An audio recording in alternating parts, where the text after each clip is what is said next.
Dan Ulasi exposed Nigeria. We have been lying to ourselves for 60 years.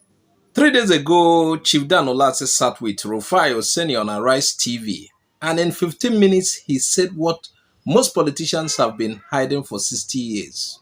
He talked about 1999, he talked about the 1966, he talked about the Civil War, and he ended with one question. Are we sincere about one Nigeria? For those who are, it must be one Nigeria. Are we really sincere about it? When I watched that video, I had to pause the video because everything he said connects to what is happening in Nigeria right now in 2026. Today, I'll break down Dan Ulasi's interview line by line, and I will show you new evidence that proves he was telling the truth. Watch till the end. Oseni, let me tell you something. I want to learn from you this morning.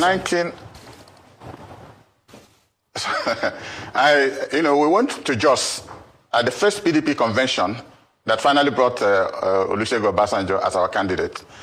Shehu Shagari had organized all the northern delegates and came into Jos to support Alex Ekwueme. And I'm happy that he's still alive. Ibrahim Babangida had to intervene and called all the northern leaders that if Alex Ekwueme was allowed to be president, it will make nonsense the coup. They carried out that removed him and Shehu Shagari. That was why we lost the convention, the presidential primary in Jos. So we all went into, I think it was Jos Hilton Hotel or something, and most of us weeping. Is that what happened? And Shagari said he has done his best, that the military was still running the affairs, instructing people what to do in parts of the country.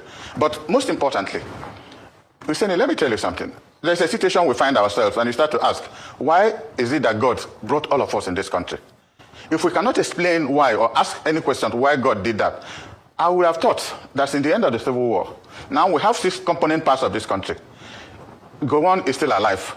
Can the governors or the president, if they are sincere to themselves, if we are not a shred of investigative hypnosis, this is what I think is going on, can the 6 component zones in this country sit down, analyze properly, say what their different interests are, and then bring them to a common point where every group will try to harmonize for the better interests of this country? I still remember the Oputa Commission. There was nothing that needs to be said that was not said in the Oputa Commission up to today. No government has dared to take up any side of what he said for the betterment of this country. So it is difficult for me to begin to imagine whether we are really sincere as a people that we need one Nigeria. When the war ended, General Gowon said, "No Victor, no Vanquished." But I don't know whether the meaning of that English, whether it still applies. Because the Southeast, principally in this country, whether anybody likes it or not, we are, neglected. We're not taken in as, people of one country because we fought a civil war. But statements like this from the Plateau governor also tells you that there are people who have varying views. We didn't start the war. I don't know how old you were by the time the crisis started in the north. That singular coup happened because the 3 regions were moving slightly apart. And the time I met with late Major General Hassan Usman Kassina, when he was Deputy Chief of Staff to General Way, he told me that they all supported the coup. The only thing that what happened was after the coup, some elements in Kaduna, after Ahmadu Bello was killed, somebody else was killed in the west, and Emma Yokbara was not killed in the east. And I said, Emma Yokbara couldn't have been killed in the east because a head of state was visiting the east and was with Emma Yokbara, then the Archbishop Macarius of Cyprus. That was the only reason why that coup wasn't complete. And so it was difficult to convince people that it wasn't an Igbo coup. But honestly, people who were involved in that process will tell you that the military was just trying to save Nigeria from the governors, from the premiers who were moving slightly apart. And they didn't think it was going to be good for the overall interests of this country. So what I think we need now, if we are going to be sincere, not just people taking public office and sharing money, is to just sit down, discuss the fate of this country, how we can move this country forward, and implement what we have discussed. It's one thing to discuss and arrive at some principles of discussion, and we are not able to implement it. Then it's useless wasting all the time talking about one Nigeria. First thing Dan Ulasi said, he went to Jos for PDP convention. Northern delegates wanted Alex Ekwueme. Then Babangida called them and said, if Ekwueme wins, it will make nonsense of the 1983 coup. That's the Babangida coup. That's why we lost and Obasanjo won. We were crying in Hilton Hotel. Dan Ulasi is saying. Now, is this true? The fact is that Ekwueme was PDP chairman. He had support, yes, numerous support. Obasanjo won that, won with 1,803 votes. The military establishment backed him. That is fact. Then from 1999 to 2023, most of our presidents were retired generals. So whether Babangida said those exact words or not, the result is clear. The military never really left power. They just changed clothes. And Dan Ulasi said something that pained me. Shagari told us the military was still running affairs 25 years after democracy, and we are still saying this. Can you imagine? This is the problem. Now, the second thing Dan Ulasi said, he said, I met General Hassan Kastina. He told me the coup was to save Nigeria. 1966 coup. The regions were fighting. It was not an Igbo coup. The reason people think so is because Bello and Akintola died, but Opara didn't. For years, people dismissed this as opinion. But in the last few months, or some months away, close to a year, three other people have said the same thing. The first person in his book, a former military president, wrote that coup was not planned by one ethnic group. That was Babangida when he released his book. He also said the plan was to release Awolowo and make him head of state. That was from the Yoruba officer who was part of the coup. He wrote a book in 1981, Why We Struck. He listed the plotters. Igbo, Yoruba, Hausa. He said the goal was to clean government.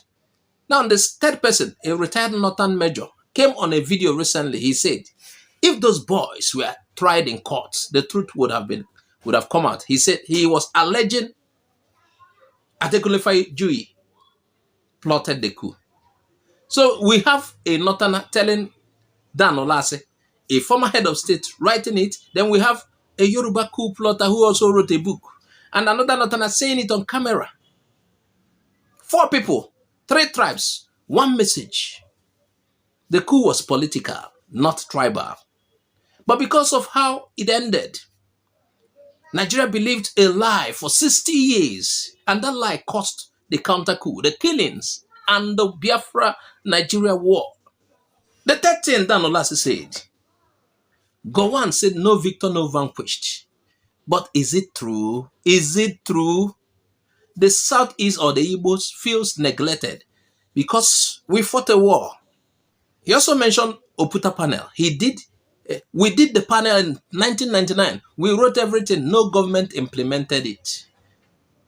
Bro, this is where it hurts. Oputa Panel gave us 300 recommendations according to him.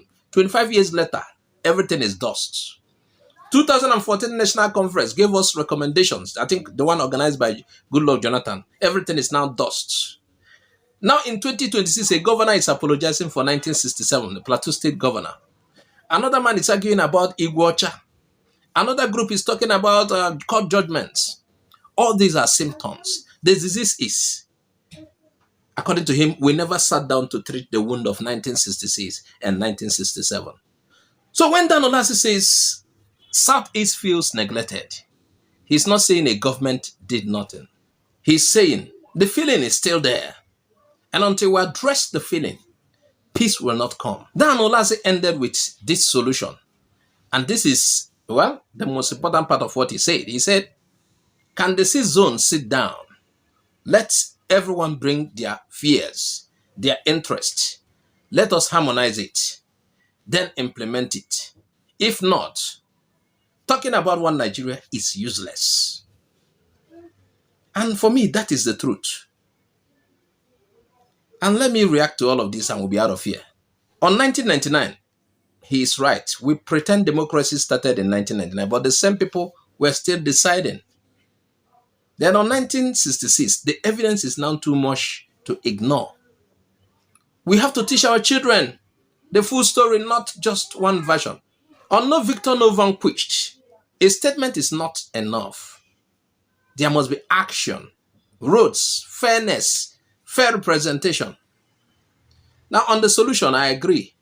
We don't need another conference to talk. We need a meeting to implement. Let every part of Nigeria come and say what they want, even if it is to break up. Let every part of Nigeria be allowed. Nigeria's problem is not ideas, it is sincerity. So my people, Dan Ulasi did not come to fight. He came to tell us we have been lying to ourselves for 60 years. Now the question is for you. After hearing Dan Ulasi and seeing this new evidence, what do you think really happened in 1966? Do you support his idea of a six-zone dialogue to settle Nigeria once and for all? What is one thing you think government must do to make no Victor, no Vanquished real? Some people will even tell you there is nothing else but to split. Please comment what you think below. Let's talk like adults, not insults. Now, if this analysis made sense to you, hit like and share. Subscribe to Igbo Area TV. We don't do propaganda here. We do truth. I'm Azuka OJ. 1960 started. This 2026 can end it. I will see you in the next video.